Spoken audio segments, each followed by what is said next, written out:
What's going on, everybody? Welcome back to another episode of Mark's Remarks.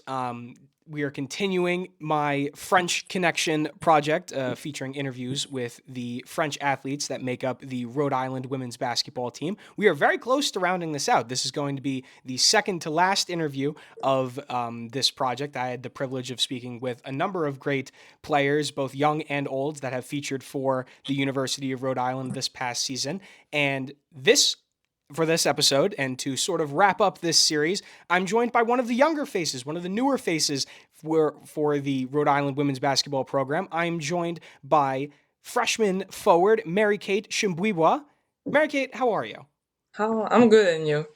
I'm doing great. I'm thrilled that you wanted to come and be a part of this project because you have a little bit of a different perspective than a few of the other players who I've spoken with, considering that you've only been in Kingston for a few short months, having joined the program this past summer.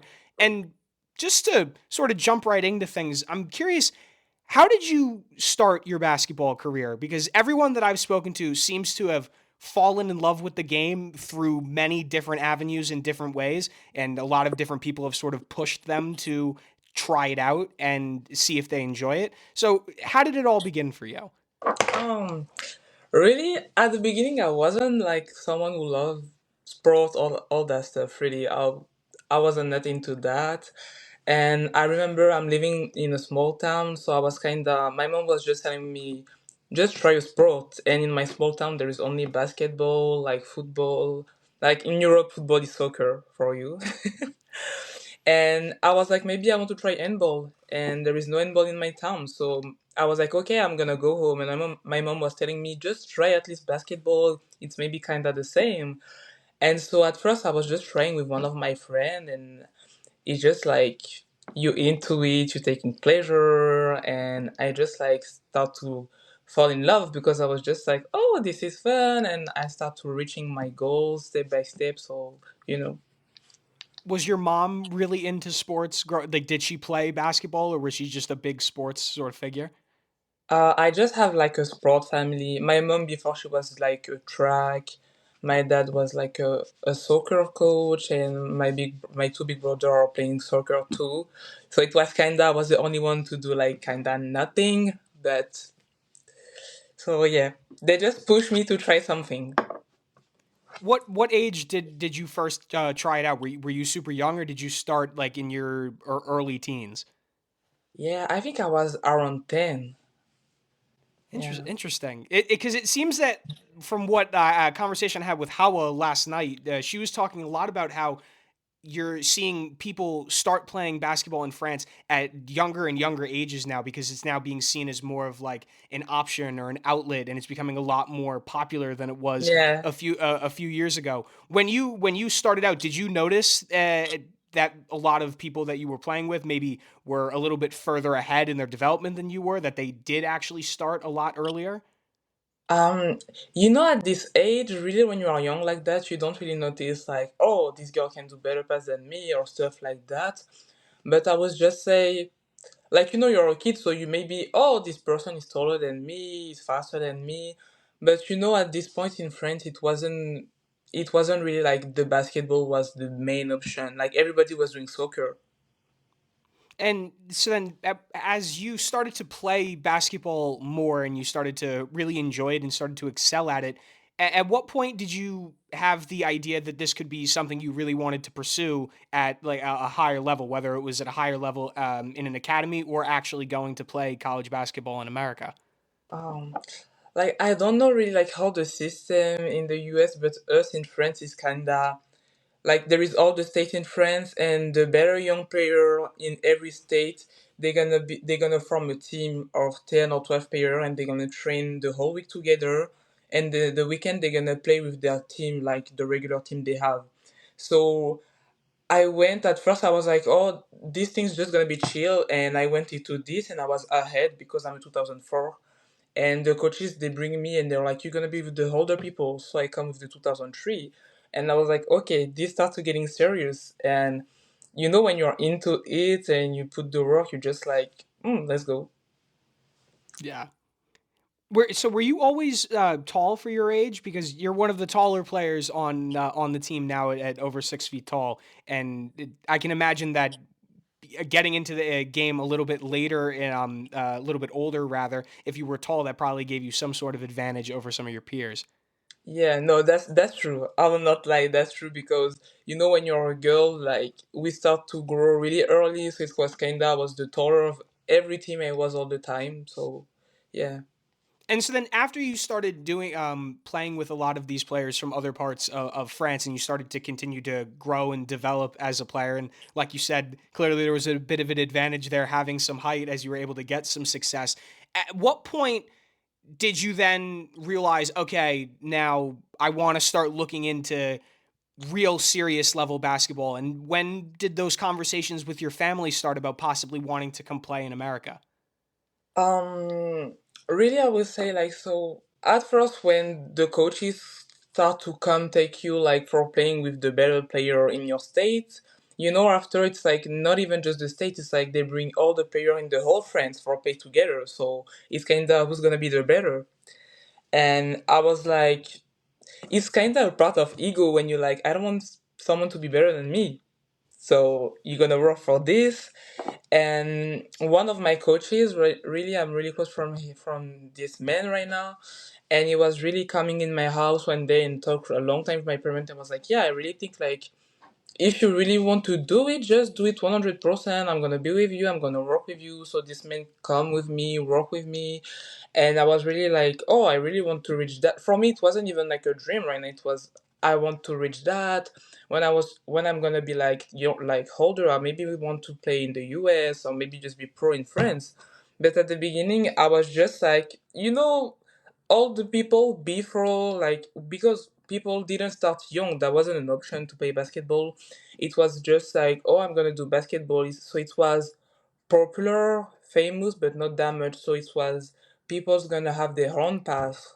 Right now, it's like everybody, we have like great player. You have a lot of player are going in W, like French player, we go in W and that stuff. So you have your path, you know how to follow, which people you want to play like.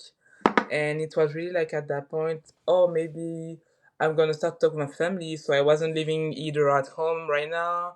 I start to live by myself with like other players. So you start to be like in this process and with this in this system with other players, like everybody want to reach the same goal. You are training and having workout every day, going to school. So you start to getting into the process.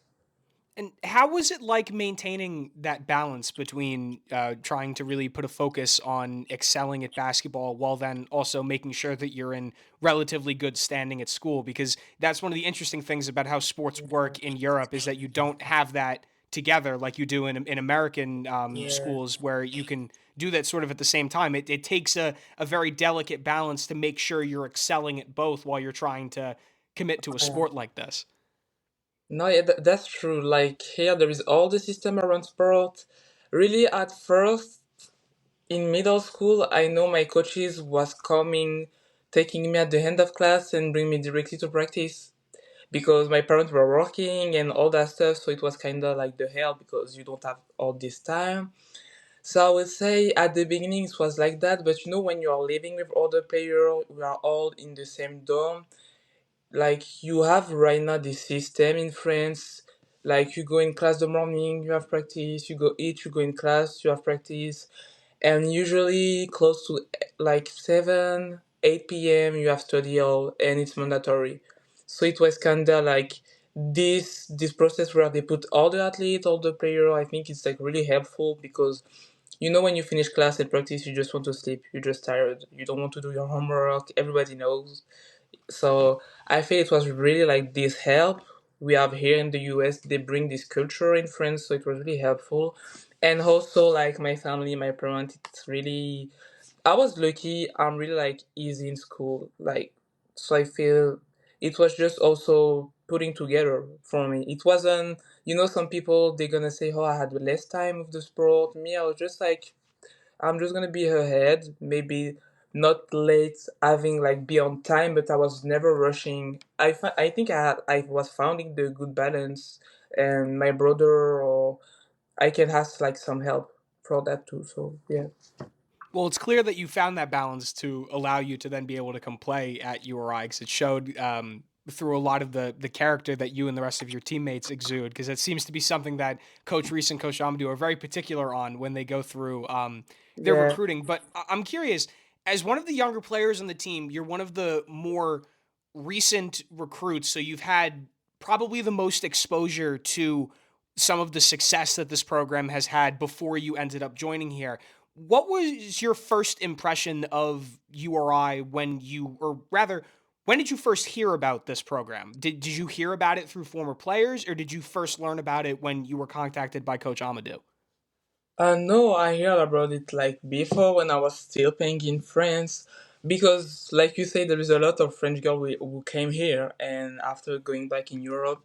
So I heard like, oh, there is a lot of French people and people who come to Rhode Island right now. They are playing. So that was the first time I heard about it. And after Coach Adeni Amadou just come to talk with me this last summer. So it was really, yeah. And so, what were those conversations like with him? What was his sort of pitch for you when he was trying to explain to you what the program was like, what your life being a part of the program would be like? What was he trying to sell you on? I would say that was a lot because he knows the life in France and he knows the life here.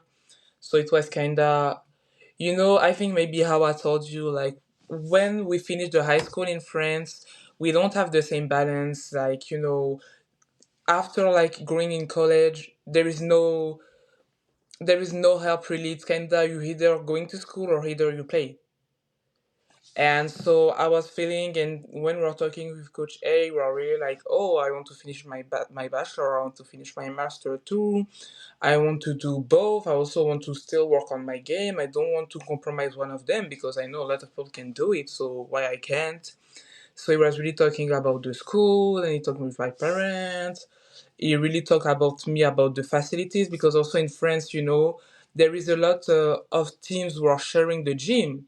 So it's not even you're the only team going on one gym. Like you can go and after you, you're gonna meet maybe the kid from the middle school because they need to do some sport.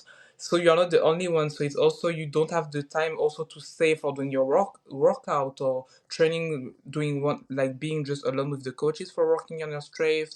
So it was really like all the environment. Like we are living close to the Ryan Center too. We're on the campus. Everything like everybody's taking care of us, like the school, the food. So it was really all this put together. I was looking for too. So, were there any other universities that spoke to you and offered you a similar sort of idea of what their program was like?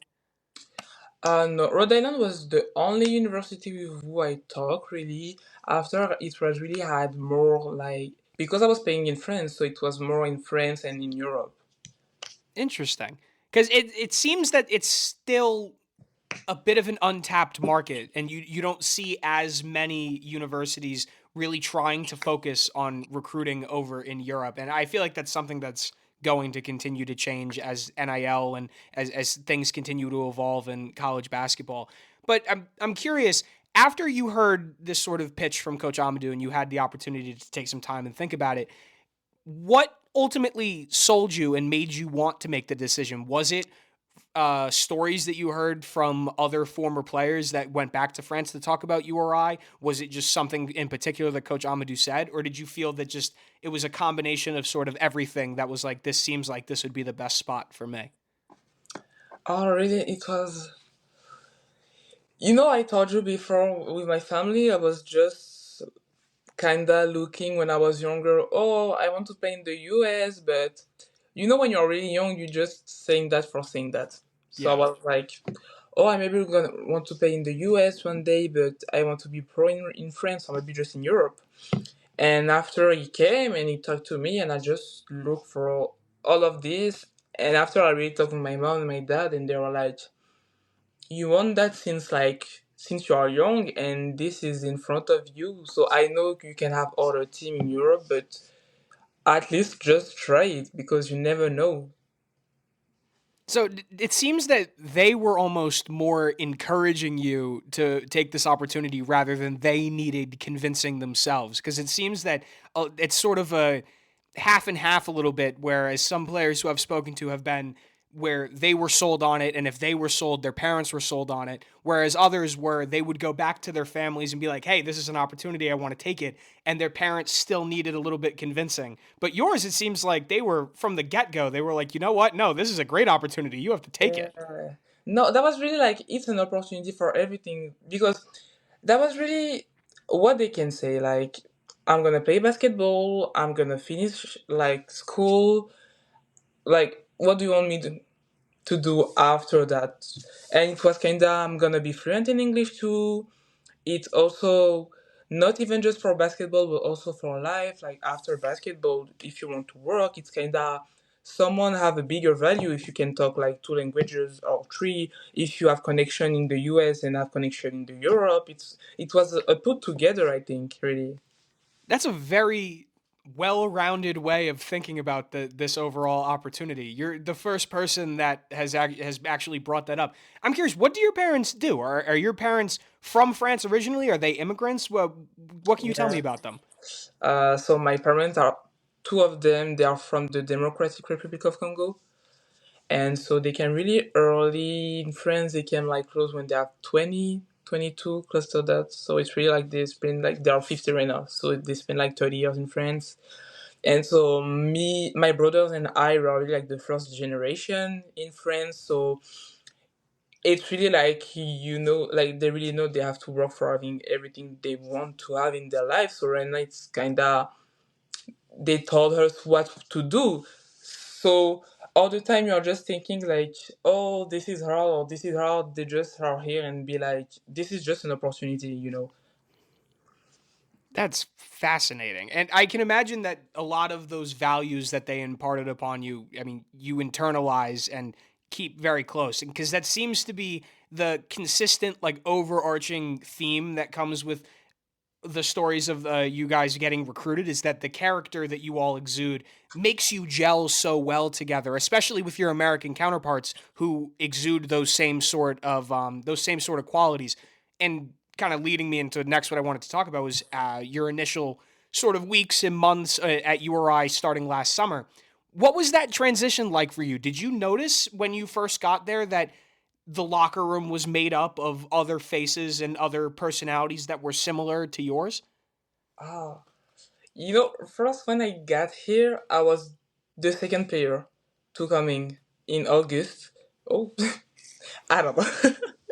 I was the second player, so it was kinda there is just me and Honey, and so we are two. So it was kinda I was surprised because everything is new, but I was also happy the fact to get here the first because I don't like to come and people are waiting for me. I prefer even if it's a new place, I prefer to see people coming one on one than be like the person like everybody's is waiting for. All people's gonna come to you. So it was really I came really at the end of August, but I was just alone with Honey, so she bring me with her. We would just walk around the campus. She just show me some spots.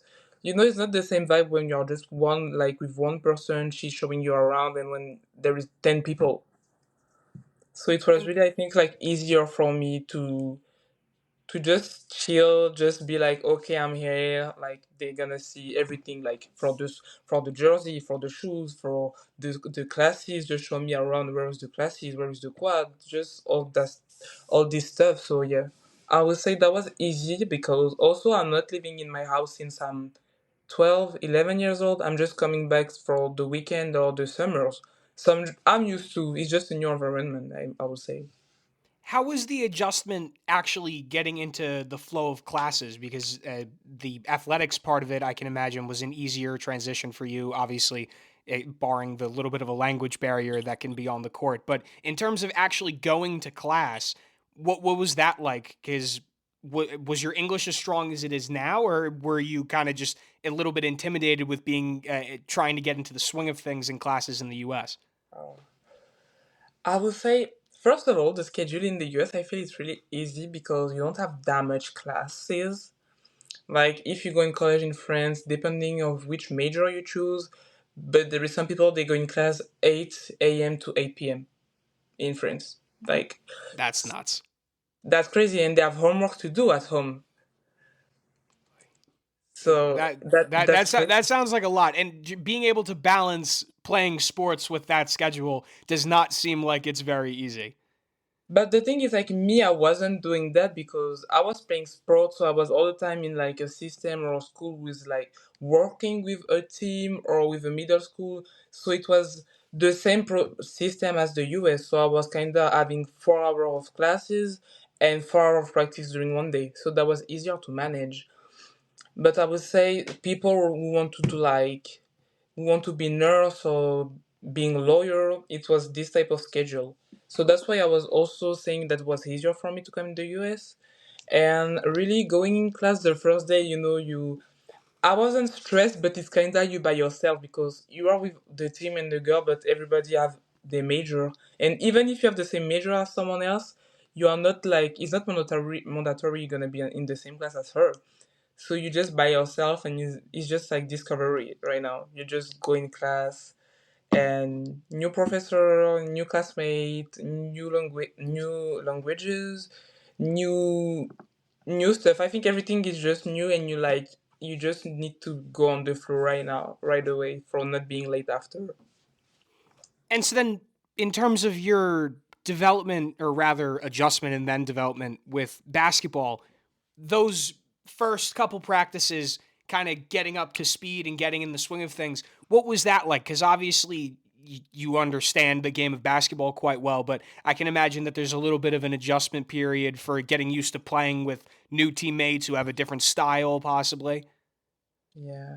No, I would say it was really the culture, and yeah, the first practice I remember that was hard. The first practice was really hard for me. I would say,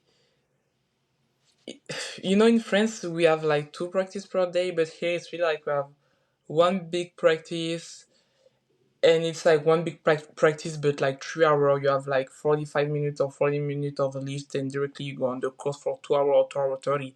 So it's really like packed. It's really like in a row. You don't even have the time to think. So it's. I was really saying it was really huge for me when you're not used to doing that, and it's more intensity. People are running we are running a lot in the US. When you're watching the NCAA or the March Madness in France, you're like, okay, they look like comfortable in what they are doing, they move. But when you are here and you have to practice, you're like, okay, damn, right now I know why they're like that in the court. And I can imagine that that first practice being with Coach Reese was definitely a little bit of a wake up call, considering how particular of a coach that she is and the standard that she really calls for with a lot of her players. When you first met her, how did you sort of, or what were your first impressions of her? Did you get the chance to meet her in person while she was working with the Team USA at the Olympics, or was this over Zoom? Because it seems that a lot of her first initial conversations with a number of the international recruits do come over video call. I just remember the first call. First of all, we called each other like maybe one or two times during the summer, but it was really on the phone. And one she was in the US, and the other one she was at the Olympic. But I'm not living close to Paris, so I didn't have the chance to meet her. But we are really like talking on the phone one or two times. I was most talking with Coach Adoni Amadou most, but yeah, really, it was. And the first call with her, that wasn't even talking about basketball. It was really like how the summer is going, like how I'm feeling, if I'm stressed, how my parents are, how they feel. It was more about all the mindset than really the basketball stuff. How did that resonate with you? The fact that that was the first conversation that she had, rather focusing on the basketball side of things. She really wanted to learn more about you as a person and your family and kind of what made you you and why they wanted to go after you. Personally, I was just like, I think that's a good like start because when you don't know people, and I know we're here for business, but when you don't know people directly, you jump on them. I would just will be not afraid, but kinda okay. This is really the beginning of something, and I'm just still at home. So I was just more okay. So that's a nice start. She wants to know how is my mental health right now. She wants to know if I'm stressed because the thing is like me, I really choose to come in the US late. So I choose to come in the US. I was in June, so I had to do all the procedure during the whole summer. So in 2 months, I had to did everything. So it was really like a rush, and it was really like, okay, maybe I'm gonna find a team in France. Okay, the next month, in 2 months, I go in the US. So what sort of contributed to that? Were you having long conversations with Rhode Island prior to making the decision, or did you ultimately decide you wanted to try coming to the US a little bit later in the overall just process of how this goes? But I talk 1 or 2 times with Coach Anthony, and he talked also with my parent. But it was really a meeting, a Zoom, so it was like 1, 2 hour, and I was just like, just let me think 1 or 2 weeks, and I'm gonna give you the answer. So he let me think and talk with my family, and after I just gave him the answer. So after I was like, okay, I'm coming. And so then when you ultimately did get in, you touched on how difficult that first practice was, but did you notice any sort of differences in Coach Amadou and Coach Reese when you actually got to the US and you started to practice with them and you started to, I guess, get more of a feel for them as people since you were with them in person? Yeah, I would say it's not the same when you have person in on the because we're just on the phone and we're not on the court. So it was really like more strict, and you have to do the work well. It was more, everything was most about details and all that stuff more, I would say. Yeah. And so then as you started to get more comfortable and started to really become at home with this team, just how were those first few weeks? Obviously, you didn't make too many appearances this season. You only appeared in 3 games, all of which coming in November. But to be a part of this program and actually featuring for the team early in the season, what were those initial moments like for you when you got to be in front of the fans at the Ryan Center and you got to take the court for a few minutes in an actual Rhode Island women's basketball game? Um, at the beginning, I was stressed because it's the first time, so you don't know. And I would say I was stressed at the beginning, but after I was like, this is still basketball. It's the same court than the Europe, than the France. It's the same hoop. It's the same ball. I'm just here for playing. So I would say just at the beginning because you don't know like how the fan and all that stuff. But I feel also the fan here are really like welcoming with us. They are coming to every game. They are really nice. So I would say that was easy to have this bond with them too.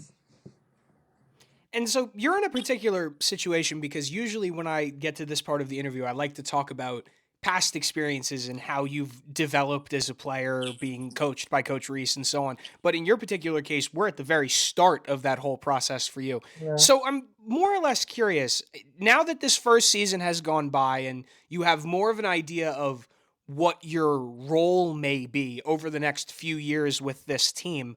What are you most looking forward to after having seen how certain players can develop, like having seen other forwards like Howa be able to play at a great level and Honey, to know that you're sort of up next in that next line of forwards that are going to be coached by Coach Reese and Amadou? Um. Actually, it's just like because this year I was injured, but first of all, just coming back healthy and really just like continue to play and to work on my game and be also we know in Rhode Island we have a lot of boss player who pass from here, so I'm like, if I'm putting the work on it, I didn't know why for me this is not gonna work, so I'm just gonna put the work on it. And I know there is a lot of posts, and I know Coach Anthony and Tammy, they work with these people who passed before, so I would say I'm on the good spot right now. And obviously, having to come back from injury is a very difficult task, and one that can really, in the eyes of many, like stunt someone's momentum as they're trying to get their feet settled with a new team and a new program. But in the past few months, as you've been rehabbing and trying to get yourself fit and firing again, have you noticed any sort of changes in your overall game and your overall confidence since you've been having to put in the extra work to be able to get back onto the court as quick as possible? Mm, I would say like at the beginning before I was injured, like I saw I was more in shape and having more confidence and start to getting more used to the game, like the way the American player are playing, because it's not the same physicality, the same intensity, it's not the same run. I feel here we are really doing a lot of down and back. So it was really at the beginning. After I will really look for that after I'm gonna come back on the court and when I'm gonna really start to play, run, and all that stuff. So yeah. And to sort of wrap it up, like I mentioned earlier, you're one of the youngest players on this team, easily one of the most recent players to have gone through this whole international recruitment process, and the latest in a long line of French players that have come overseas to play and represent URI. But given just how this year has gone and how fresh this has been, what would be the message that you would tell someone of your age last year that's thinking about going through this same process? And are there any sort of messages that you want to share with them that you wish people had told you? Ah, oh, that's a good question. um, well, I didn't think about this one. So one message I will share with someone, I think because I'm like that, so I don't know if it's gonna be for everyone, but I really say like to really follow the plane you are for you, and don't be destroyed by just one coaches and just one person, or just there is some people before they're gonna be like, oh, you too small, you too short, you can be pro. It's no, even if you're short, just work for that, you're gonna be pro. That's nothing. Just follow your own plane. I just think just put the work on it. And if it's in France, in Europe, in the USA, I think people have different paths. And maybe me it was to come here for the people that's gonna maybe to go in Spain and work and be a good professional. So, but at the end of the day, if everybody reach their goal, just put their work and follow your own plan and your own path. All right. Well, MK, that was a perfect way to end this show. But thank you so much for taking Thank you the time too. to speak with me on this. This was really, really fascinating. And you were someone that I was very curious to hear your story because you are one of the youngest players on the squad and like the most recent example of how successful this pipeline is. And I think fans are going to be very excited to see what you're going to be able to do with this team when you get back fully healthy. So, good luck for Thank the you. rest of your Rhode Island career because I'm very excited to see how it pans out. Thank you. Of course. Well, to everybody listening at home, thank you for tuning in for another episode. You can follow for updates on Instagram and Twitter at Marks or Marks Pod as per usual. And we'll be back with another episode next week. So stay tuned. Later, everybody.